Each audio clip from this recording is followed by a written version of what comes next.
একটা আমল তার জীবনী থেকে পাওয়া যায়, এটা পড়ে আমার কাছে এত নিজেকে এত ছোট মনে হচ্ছে যে কাশ যদি এই আমলটা আমি করতে পারতাম। বলে দেব, চেষ্টা করছি যে করার, আপনারাও করার চেষ্টা করেন।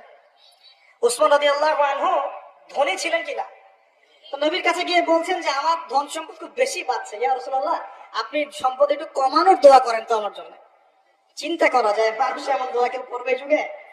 আচ্ছা, নবী সাল্লাল্লাহু আলাইহি ওয়াসাল্লাম বললেন তুমি উটের পিঠে, গাধার পিঠে খাওয়া দাওয়া করো, ঠিক আছে, খাওয়া দাওয়া করো। তো তিনি খাওয়া দাওয়া করেন।